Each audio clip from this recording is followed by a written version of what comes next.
안녕하세요. 초등학생 딸아이를 키우고 있는 40대 여성입니다. 어디서부터 어떻게 이야기를 풀어나가야 할지 원래 남에게 제 얘기를 잘하는 편이 아니라서요. 하지만 가슴이 너무 답답해서 이러다간 화병이라도 생길 것 같아 말주변이 없으면서도 한번 제 이야기를 해보려고 합니다. 두서가 없더라도 한번 들어주세요. 남편하고는 사내 커플이었어요.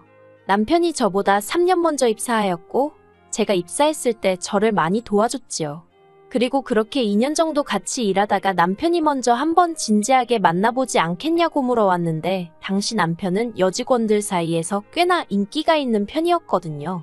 그래서 좀 뭐랄까 의아하면서도 싫진 않대요. 아무튼 제가 일주일 고민해보고 대답해주겠다 했는데 남편이 결혼을 전제로 만나보고 싶은 거니 충분히 생각하고 얘기해달라는 거예요. 사실 사내 커플이라는 게 잘 사귀다 결혼까지 하게 되면 다행이지만 헤어지면 솔직히 여자가 손해잖아요. 그런데 워낙 남편이 저를 대하는 태도가 확신이 있어 보였으니 뭔가 믿음이 갔죠. 그래서 결국 남편과 사귀기 시작했고 3년의 연애 끝에 결혼까지 하게 되었네요. 만나는 동안 남편과는 별 트러블은 없었어요.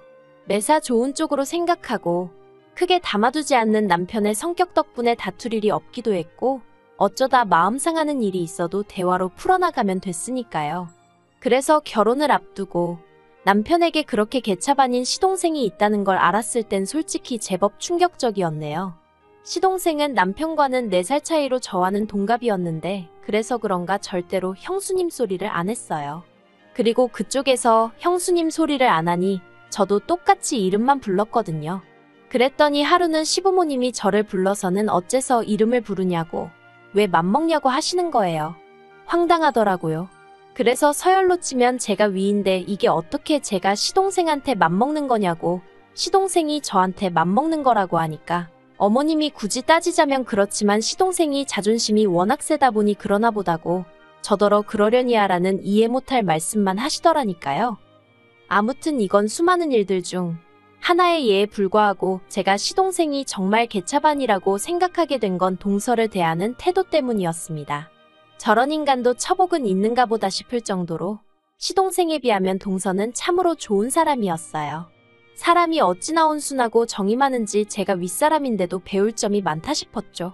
하지만 어째서인지 시동생은 그런 동서를 걸핏하면 쥐잡듯 잡았는데 그 이유가 참으로 모질더라고요. 동서는 어려서 부모님을 모두 잃고 할머니 손에서 자랐다는데 그나마도 시집오고 얼마 지나지 않아 키워주신 할머니가 돌아가셔서 엄밀히 따지고 보면 친정이 없는 거나 마찬가지였어요. 그런데 시동생은 그 점을 빌미삼아 사위사랑은 장모라는데 자기는 장모가 없으니 불쌍한 놈이라고 하지를 않나. 시댁에서 모임이 있을 때 동서가 음식을 해오면 남편이란 작자가 고마워하고 맛있다고 자기 아내를 치켜 세워주지는 못할 망정 엄마 없이 자란 티를 내느냐며 음식 맛이 이게 뭐냐고 타박을 하질 않나. 같은 여자로서 정말 듣고 있으면 가슴도 아프고 화도 나고. 그런데 저도 참으로 비겁했던 게 시부모님도 가만히 계시다 보니 차마 제가 한마디 할 용기가 안 생기더라고요. 그래서 그냥 식사 마치고 저랑 동서랑 둘이 설거지하고 뒷정리하고 그럴 때 서방님 말에 너무 마음 쓰지 말라고 위로 정도만 해줄 뿐이었네요. 아무튼 그렇게 지내다가 제가 저희 딸 낳고 바로 이듬해에 동서도 딸을 낳았어요. 그리고는 저는 저대로 애 키우면서 일 다니느라 정신없이 바빴고 그렇다 보니 동서가 어떻게 지내는지 솔직히 신경 쓸 새가 없었죠. 어쩌다 한 번씩 명절이니 시부모님 생신이니 그런 날 만나기는 했지만 둘 다 챙겨야 하는 애가 있다 보니까 예전처럼 틈틈이 이런저런 얘기를 나눌 새도 없기도 했고요. 그런데 그렇게 시간이 흘러 저희 애 두돌 되던 해에 시동생네가 이혼을 하게 되었다는 소식이 들려왔습니다. 솔직히 별로 놀랍지는 않았어요. 종종 동서는 왜 저러고 사나 싶기도 했고 나라면 진작에 이혼하고 말았을 거다 생각도 했었으니까요. 그리고 그래서 그런가 이혼한다는 얘기가 들리니 그럴 줄 알았다 잘됐다 싶대요. 그런데 시동생네의 이혼보다 저를 더 놀라게 했던 건 동서가 애를 포기하겠다고 했다는 거예요. 시동생더러 맡아서 키우던지 아니면 고아원에 데려다 주던지 마음대로 하라고. 자기는 못 키운다고 그랬다나요? 그래서 글쎄요. 그래도 시동생이 아무리 개차반이긴 했어도 지 핏줄이니 땡기긴 했겠죠? 아무튼 시동생이 애 맡아 키우고 대신 위자료니 뭐니 한 푼도 못 준다 어쩐다 자기들끼리 난리를 치더니 그렇게 갈라섰어요. 그리고 그러는 와중에 남편이 저더러 그러지 말고 평소에 그래도 재수씨랑 친하게 지내지 않았냐면서 한번 얘기 좀 들어보라질 않나. 이혼만큼은 안 하게 설득 좀 해보라질 않나. 자꾸 저더러 뭘 좀 해보라고 그러는 거예요. 그런데 솔직히 제가 그 사이에 껴서 무슨 소리를 하겠어요? 제가 봐도 동서가 안 됐고 시동생이 인간 같지 않았는데 오히려 마음 같아선 동서더러 이제라도 잘 생각했다고 죄다 후를 털어버리고 앞만 보고 가라고 해주고 싶었는걸요? 하지만 그래도 제가 김씨 집안 맏며느리니 차마 그렇게 말은 할 수가 없어서 가만히 있던 건데 무슨 이혼을 못하게 하라니? 그리고 어찌나 남편이 집요하게 저한테 부탁을 하던지 오죽하면 나중에는 제가 남편더러 당신도 동서 입장에서 한번 생각해보라고 당신 동생 같은 사람하고 평생 살고 싶겠나 하고는 확 쏘아붙였습니다. 그랬더니 한숨만 길게 내쉬고 더는 안 하긴 하대요. 그리고 이후로 시동생이 시조카를 데리고 시부모님 댁에 들어가 살기 시작했어요. 원래 처음에 한 두세 달은 어머님이 시동생네를 오가며 아이를 봐주셨는데 그것도 못할 짓이라며 불러들이신 거죠. 그리고 그때부터 어머님이 시조카를 키워주시며 그렇게 몇 년을 사셨습니다. 누구는 자기 손년이 당연한 거 아니냐 했지만 그래도 저는 그런 어머님이 대단하고 존경스러웠고요. 그런데 그런 어머님께서 교통사고를 당하시면서 상황이 이상하게 돌아가기 시작하대요. 교통사고 자체만 놓고 보자면 아주 큰 사고는 아니었어요. 이렇게 표현해도 될지 모르겠지만 경미한 접촉사고로 시쳇말로 피본 사람은 없었거든요. 하지만 어머님은 늘 허리가 약해서 매사 조심스러우셨는데 그 사고로 인해 허리에 만성통증을 겪게 되셨습니다. 그리고 그때부터 어머님이 시조카 보는 걸 힘들어 하셨어요. 아무래도 애가 초등학교에 들어가면서 챙겨줘야 할 것도 많아졌는데 당신 몸이 안 따라주니 힘드셨던 게죠. 어머님에 비하면 한참 젊은 저도 아침에 정신없이 애 챙겨서 학교 보내고 출근하고 그러면 혼이 쏙 빠지는 것 같았으니까요. 한편 그 무렵 제가 일하는 부서가 개편이 되면서 애엄마 입장으로는 운 좋게 재택으로 근무를 할 수 있게 되었습니다. 사실 코로나 때 시험적으로 재택근무를 실행했었는데 회사에선 그게 비용적인 면에서 여러 가지로 이득이었던 모양이에요. 아무튼 뭐저야 집에서 조금이라도 아이를 챙길 수 있으니 다행이었죠. 그런데 저 말고도 제 재택근무를 반기는 이가 있었으니 그건 바로 어머님이셨습니다. 어머님과 통화를 하던 중 제가 별 생각 없이 2주 뒤부턴 이제 집에서 일을 하게 되었다 얘기라니 듣던 중 반가운 이야기라며 너무 잘 됐다고 정말 좋아하셨거든요. 그리고 그때만 하더라도 그런 어머님의 반응이 떨떠름하긴 했지만 저는 크게 의미를 두진 않았고요. 그런데 제 재택근무가 시작되기 하루 전날 어머님이 시조카를 데리고 저희 집에 오셨습니다. 어머님이 연락 없이 시조카를 데리고 저희 집에 오시는 건 흔한 일은 아니었지만 그래도 종종 있었던 일이었기에 그 자체가 크게 당황스럽지는 않았어요. 하지만 어째서인지 그날은 어디 여행 갈 때나 쓸 법한 가방까지 들고 오셨더라고요. 그래서 제가 어머님께 이게 다 뭐냐 물었더니 어머님 하시는 말씀이 당신이 요새 허리도 너무 아프고 이래저래 심신이 말이 아니라며 당분간 시조카를 저더러 맡아달라대요. 황당하고 어이없고 하지만 저희 딸도 보고 있고 시조카도 보고 있는 상황에 싫은 티를 내기가 그렇더라고요. 그래서 애들더러 방에 가서 놀고 있으라 하고는 어머님과 남편을 부엌으로 이끌었습니다. 그리고는 이게 다 무슨 상황이냐 갑자기 연락도 없이 이러시면 곤란하다 하니까 기가 막히게 어머님이 눈물을 보이시는 거예요. 제가 정 싫다 하면 별 수 있냐 데리고 가야지 하시면서 말이죠. 그런데 어머님이 눈물을 보이시니 직전까지 난처한 기색을 보이던 남편마저 어머님 편을 들기 시작했습니다. 저더러 지난 몇 년간 어머님이 얼마나 고생하시는지 너도 직접 보지 않았냐면서 그때마다 너 우리 어머님 참 대단하시다 그랬다고. 그러니까 당분간만이라도 어머님 휴가 드린다 생각하고 한번 도와주면 안 되겠냐 하는데 환장하겠더라고요. 그리고 결국 저는 어머님과 남편을 어쩌지 못하고 일단 알겠다 했습니다. 다만 이게 절대 1년이고 2년이고 데리고 있겠다는 게 아니고 당분간만이라고 했죠. 그런데 정말이지 아이를 상대로 이렇게 말하고 싶지는 않았지만 아주 음흉하고 못됐더라고요.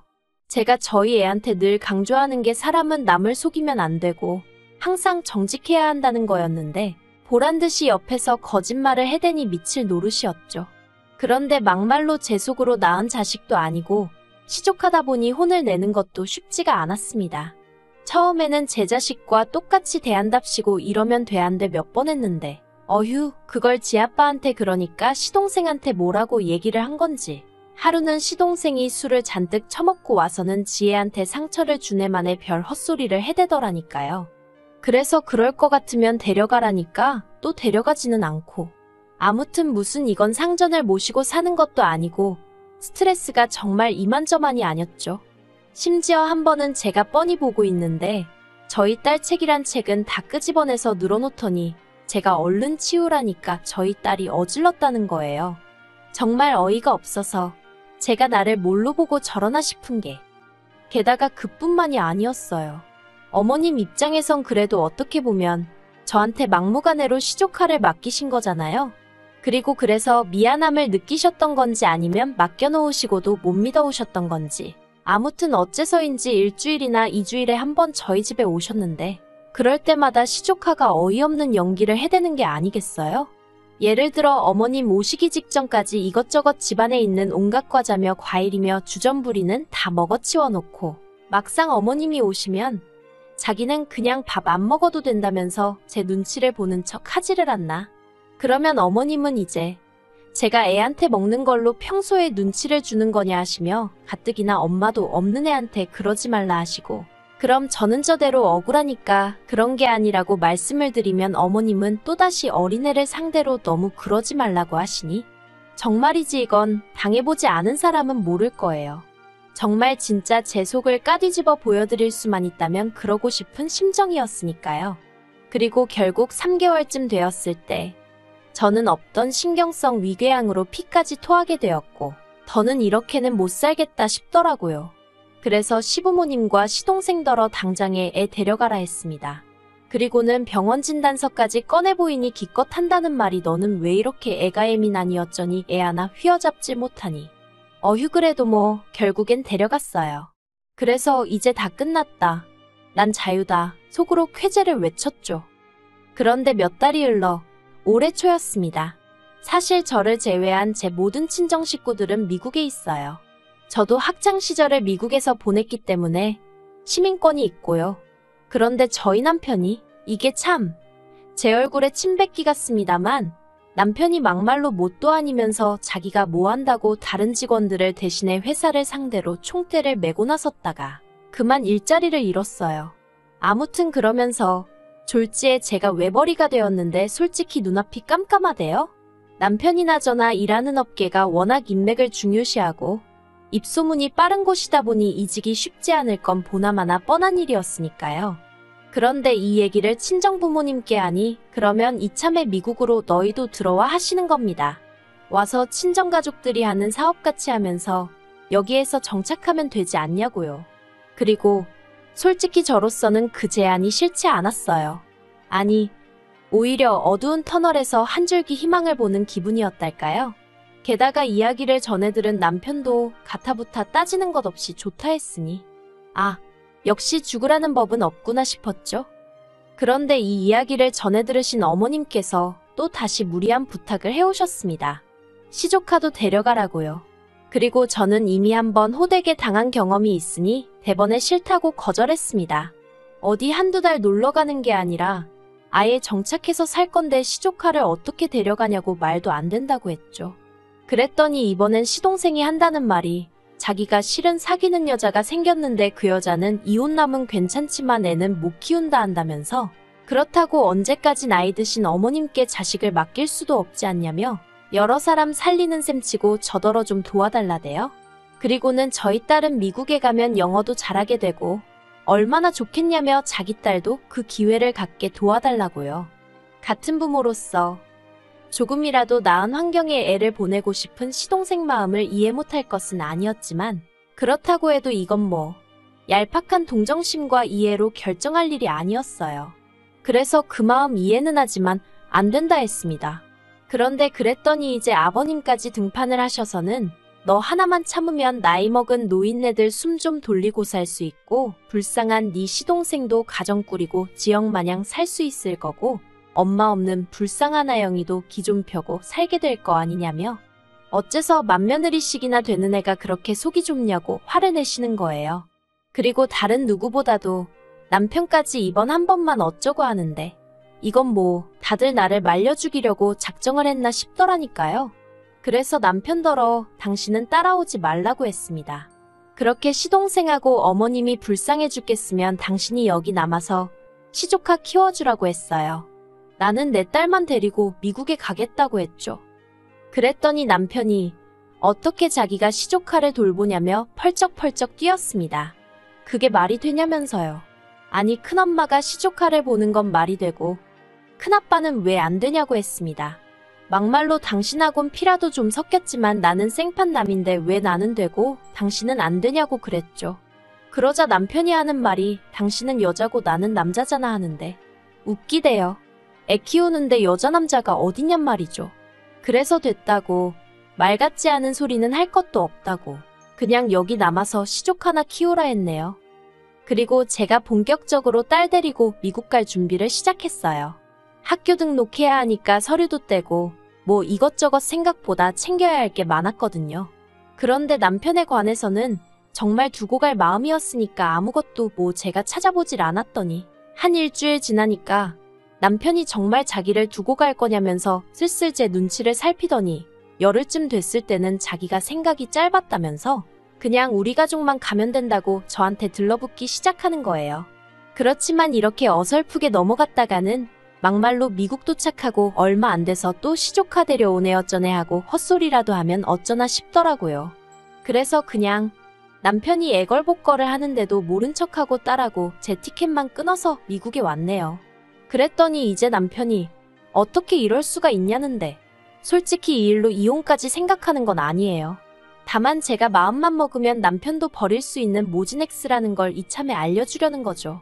남편이 풍기는 뉘앙스가 시부모님이랑 시동생이랑 저를 어지간히 욕하고 그런다는데 잘됐다 싶어요. 이참에 아주 그냥 희대의 나쁜 X로 눈밖에 나면 그때 못 이기는 척 남편도 여기로 불러들일 생각입니다. 그러면 뭐 그쪽에서도 시쳇말로 저한테 시조카 좀 어떻게 비벼보려는 생각은 안 하겠죠. 어휴. 저는 그저 우리 세 식구 어디서든 자리 잡아 살고 싶은 마음뿐이었는데 진짜 뭐 하나 쉬운 일이 없네요.